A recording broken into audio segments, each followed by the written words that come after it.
Hello mga ma'am, good morning. Yon, nakikita niyo ako nagwawalis. Yan yung ginagawa ko tuwing ihatid ko si Peter sa kanyang room sa umaga. Tinutulungan ko muna yung mga students na magwalis dyan.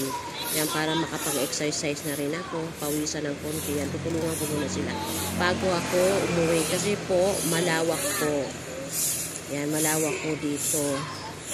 At ito kasi ay puno ng mga mangga sa paligid. Yan muna yung inuna kong walisan hanggang makarating ako doon sa dulo mamaya. Ayan, dami po kasing dahon.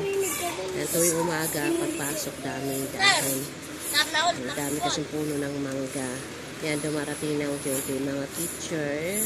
Si Sir dumating na.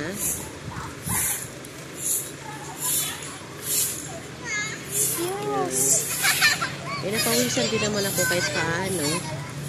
Kahit konti lang. Yan yung mga estudyante. Masarap din naman magwalis. Kasi nga papawisan ka. At pagka-uwi ko, maglalakad na rin ako. Pero kailangan ko na rin magluto ng pang-lunch. Walis-walis muna ako dito. Para makapag-klase sila agad. Ano? Yun. Nandyan yung mga students na iba.